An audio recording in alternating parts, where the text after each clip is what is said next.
President Joe Biden's administration has finalized and rejuvenated the Obama-era Waters of the United States rule, or WOTUS.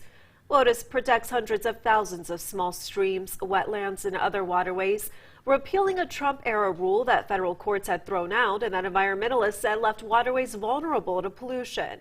However, not everyone is happy with the rule, including many ag groups as well as North Dakota's own congressional delegation.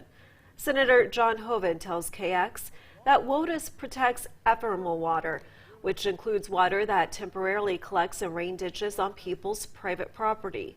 As a ranking member on the Senate Ag Appropriations Committee, Hoeven is concerned about how these regulations could impact farmers.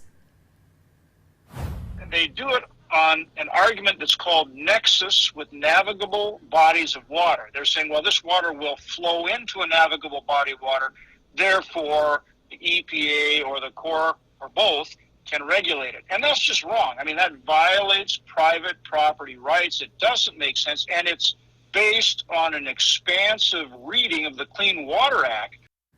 Dakota Resource Council Executive Director Scott Skoka says WOTUS clarifies what producers can or cannot drain when it comes to irrigated farming and other operations.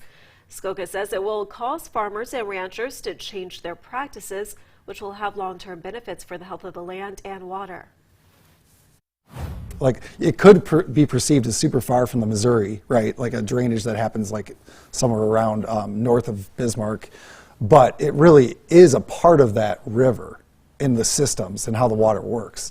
And I think that's like the biggest disconnect, because when you own that property, right, you technically own everything, but those waters are waters of the United States, and if you use those resources improperly and out of line with nature, what will happen is you're going to flood your neighbors downstream and you're going to affect other water systems. A Supreme Court case could overrule and wash all those protections away.